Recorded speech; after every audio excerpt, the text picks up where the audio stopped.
Will Marvel's Avengers be less traumatizing or more traumatizing than The Last of Us Part 2? Oh, easy.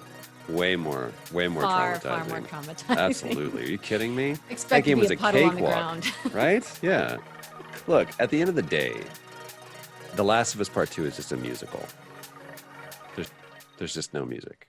There is music. There's a lot of music in it. The very slow, Gosh. lugubrious musical. That's Dan, right. we're off to a bang, buddy. Way to go. Look, that's We're all that's crying. something you can expect from me. Look, we're all still hurting from the events of A-Day. So speaking of A-Day, for those who may not know, can you tell us a little bit about where we find your characters in this game? Ooh. All right, Zoom propriety. Who's going first? We all look in different directions. You are Me? Troy. No. Yeah, Troy Yeah, goes you are. first. Troy always goes first. I'm always like you'll see the shiftiness in my eyes because I'm looking at my DMs waiting for like either Square or Crystal to go shut up. But yeah, if you've seen the trailer or if you've played any part of the beta, it all starts off and we're clearly being shown this world and this story through the eyes of Kamala. And here she is having this wonderful, auspicious opportunity to be face to face and rub elbows with the heroes that she has grown to love and admire on literally the worst day possible for that to happen. And we see the Avengers getting tricked and played and fall into this trap that sets off not only this event, but also where we find our characters in these stories. So it's a famous notion to hear the Avengers assemble, but what we did was we decided to take the opposite approach and say Avengers disassemble, and we find these people distant from each other, not only in distance but also just in relationship. And for me, this story is about walking back towards those relationships. And someone asked me before, do you think that Bruce Banner is the glue to the Avengers? I said, absolutely not. I think that if anybody is the glue, it's Kamala. Oh. And that tees up Sandra to talk about it. Beautifully said, Troy. Yeah, Kamala shows up to celebrate the Avengers, to meet them. She gets the chance to meet her heroes. And like, I don't know who your heroes are, but if I got to meet Jack White, whoo, I'd lose it.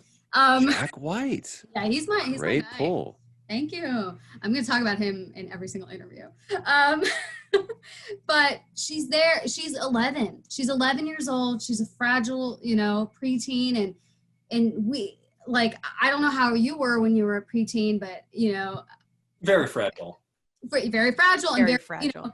Very, very into the thing that you're into also. So, like, if you get the chance to meet your superheroes, like what a big deal. And instead of that, she's met with Terrigen Mist, and it gives her another, reason to feel like a freak. And these are powers that she didn't ask for. And of course, she's knocked down. She can't find her dad, and it's just a lot going on. And all this poor girl wanted to do was meet her heroes.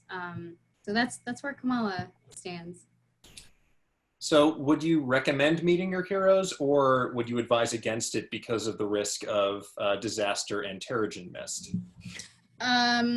There might be some trouble. Yeah. It's interesting, like, just from my personal experience of, like, I showed up to the mocap stage my very first time for this project, and, you look around and you see the superheroes of games themselves, Laura Bailey and Troy Baker and Nolan North and Travis William and like Jeff Shine, and it's, for me, I was like, oh, is this for real, or did y'all make a mistake? Like, am I supposed to be here? So I feel like Troy and Laura, the Avengers are also very gracious with accepting Kamala Khan into their world and showing them the ropes and showing her the ropes and what she needs to know to become the better version of herself.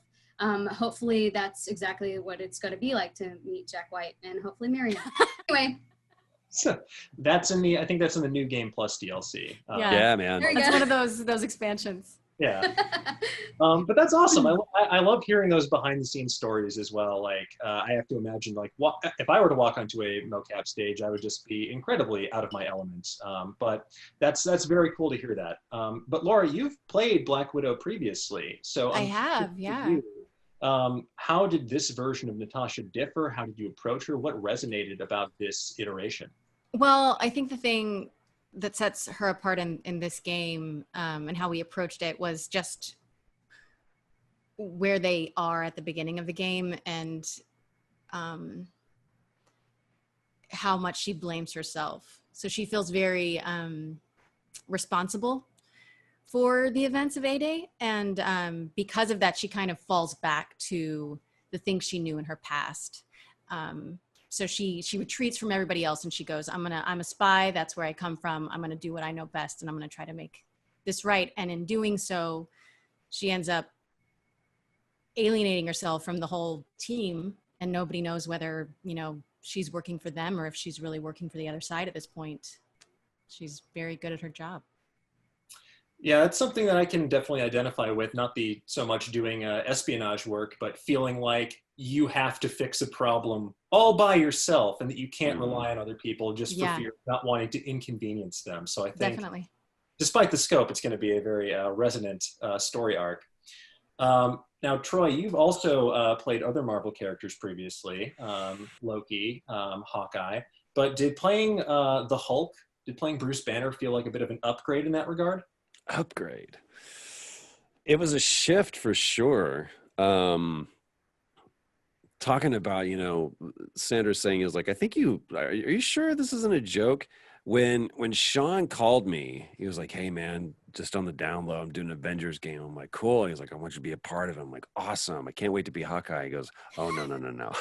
I'm like, oh, I understand. You're going Loki. He's like, no. I'm like, did you mean to call somebody else? And he said, I want you to play Bruce Banner. And I went, nah, I don't want to play the Hulk. He goes, great. I don't want you to play the Hulk either. I want you to just play Banner.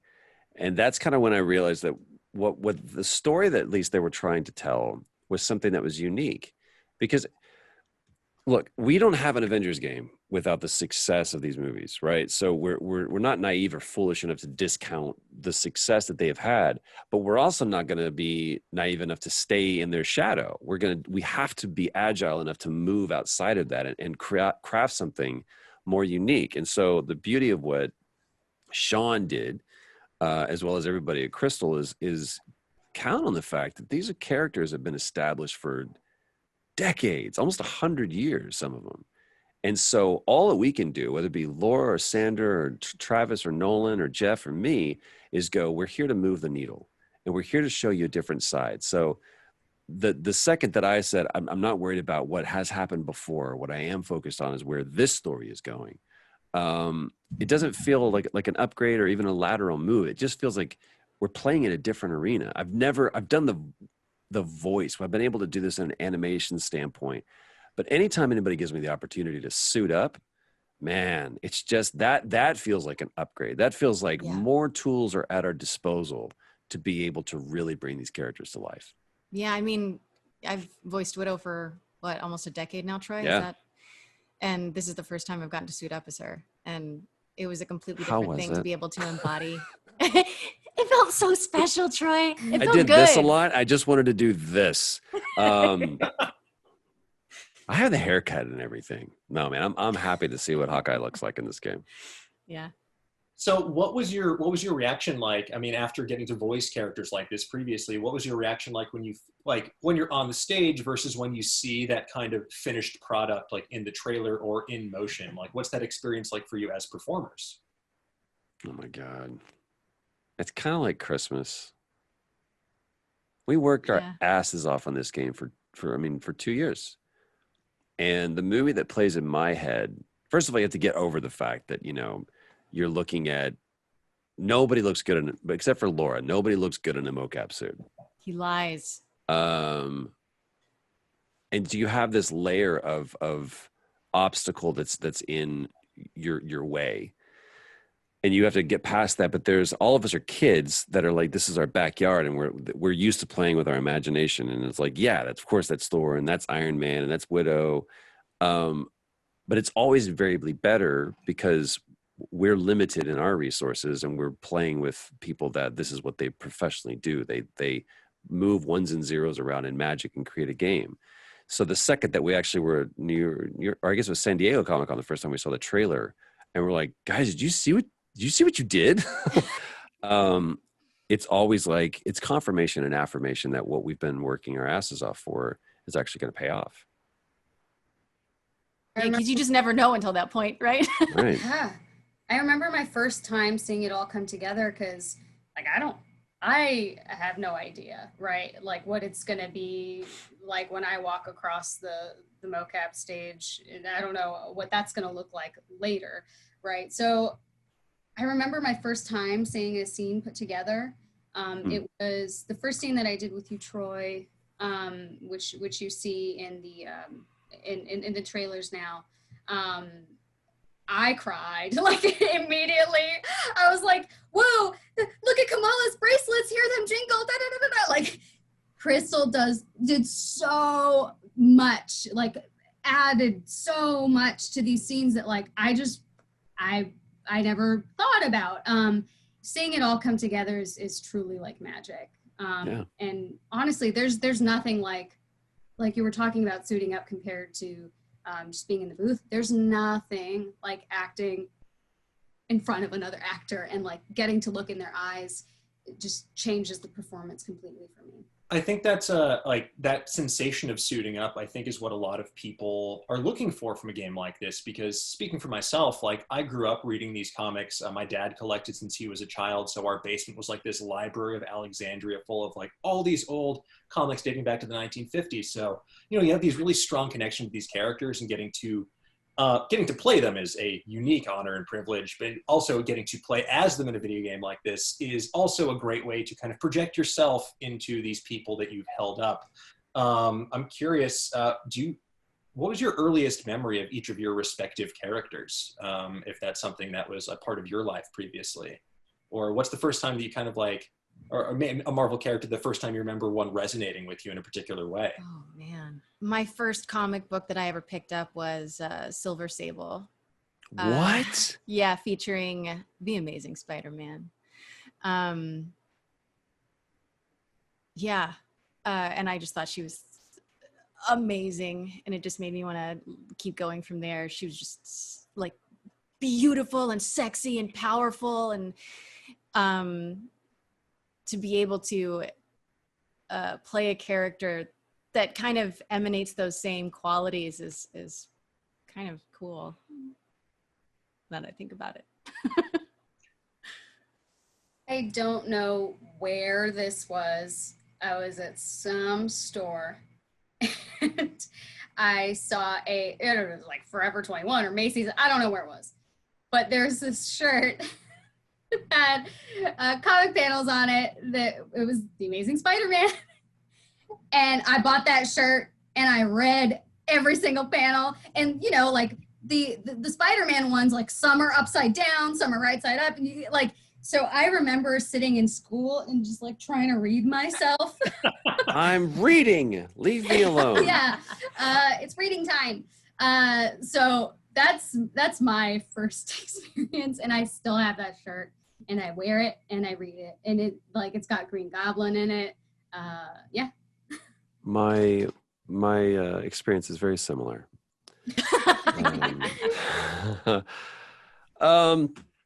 If you're not picking up on a running theme, this is something that we have.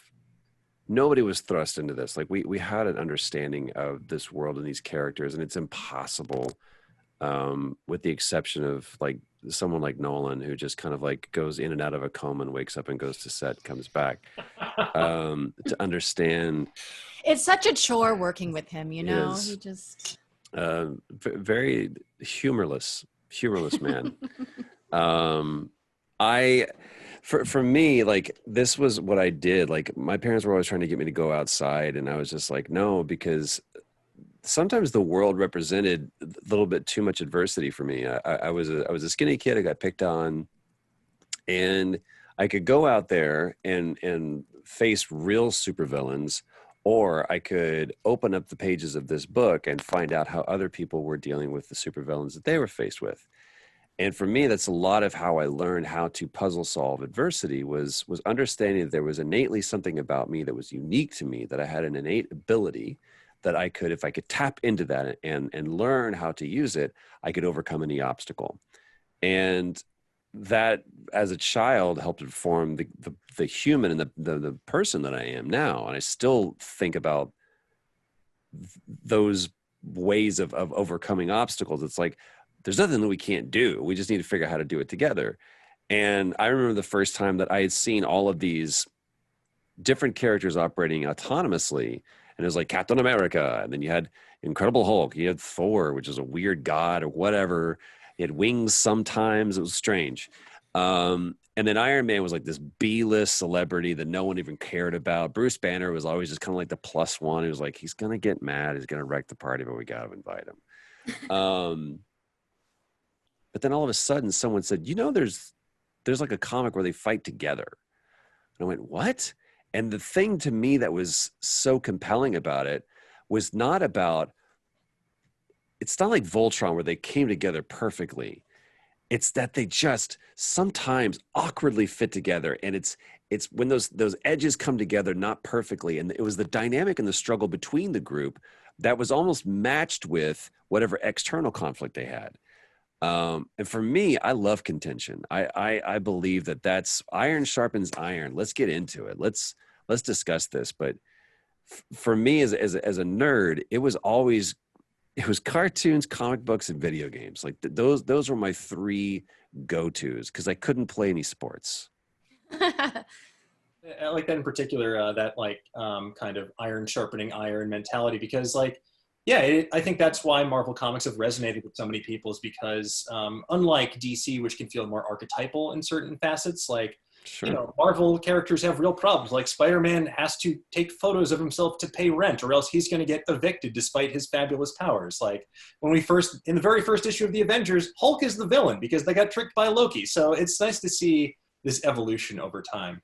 But getting back to kind of the game itself, I'm curious, now that you've gotten to play the characters on set, have you gotten a chance to play the game? And if so, who is your favorite character to play? I played a little bit. I've only gotten to play a little bit. Me and too. I really liked playing as Hulk. What? I loved playing as Hulk. I felt so, like, powerful. I was really bad at Widow. Really? Well, I feel like Widow is for like the tactical gamer, you know, like Oh, her skill no. set. What? For me, it was like everyone else kind of feels a bit more, oh my God, I'm going to go super nerd. Like you have your Street Fighters, you have your Virtua Fighters. Okay, right? Street Fighters are just like button mashers. What happens? Virtua Fighter That's is Hulk. no, skill and precision. The thing that I'm going to go super nerdy right now. The thing that I loved about Widow was that it's the culmination of the battle, right? We do this, we do this, we do this. Thor's the one that takes out the infantry. And then, you know, Iron Man comes in and he takes out the archers, essentially. If you haven't played I'm going to spoil it for you. Hulk is the one who clears the path. And then ultimately, who do they send after the big bad? Widow. And the beauty of that escalation of the battle is she even says in a line of dialogue with perfection. Not only does she fight, but she also does exposition without making it sound expository. She goes, oh, I get it. The more I fight you, the more you learn. I'm like, oh, crap. So I can't just button mash. I have to actually change up my attack battle, which to me tutorializes the player going, there's not one way to do this. You can't just press the super the entire way. You have to think about how you're going to do this. Widow is my favorite. And then all of a sudden, you play as Kamala, and I was like, I don't ever want to play as Hulk again. All I want to do is Kamala was amazing to play with. Kamala is just so much fun. When you went Thank you. forget about it. Yeah. Forget about it. Kamala's my favorite. Yeah. Yeah, I mean, Biased. And also, No, I just like the like whipping sounds that her body makes when she like her Thwip, to put a fine point on it, Thwip belongs squarely to Spider-Man. So Oh, you can either say Thwip nor Snicked or Thok, by the way. Thok belongs to Daredevil. So Yikes. Sorry. Oh. Sorry guys. I like the sound that her body makes when she snaps back. yes, perfect. Also, Now that sounds like that's a Yeah. Demi Lovato song, I think. Troy. Anyway, also, there's something so special about like just like whipping around enemies and like using your full body. I like that about the Hulk. Just using your But that's why Kamala's so great. It's the best of both worlds because Yeah. you still Yeah. get to Yeah. like do that as her. Let's be honest, guys. The best thing about Hulk is Bruce Banner's butt. I mean, I noticed that immediately. Yeah. Did you do the mocap for that? Or did you Not only did I do the Specifically mocap for for that, the butt. they were like, we're not going to do the likeness because you don't look anything like Bruce Banner. He's like, however, do you have junk in the trunk? And I was like, well, so that's the beauty. No. That shows They just scanned in his back. just back scanned in half. my back, and then they were like, we'll fix it. We can fix that. We'll put this in Blender. We've got this. Yes, 100%. Maya fixes all. So one of the things that I'm glad you mentioned the dialogue. I'm curious. I thought you were saying, I'm glad you mentioned Bruce Banner's I'm ass. glad you mentioned sweet, sweet rump. Did you have to Hulk out of a pair of pants? No. With the dialogue in a game like this, Marvel and comic books in general are often, they have some strange terminology, just weird lines that they throw your way. And I think about one of my favorite Harrison Ford quotes when he was on the set of Star Wars, and he said to George Lucas, "George, you can type this shit, but you can't say it." So I'm curious.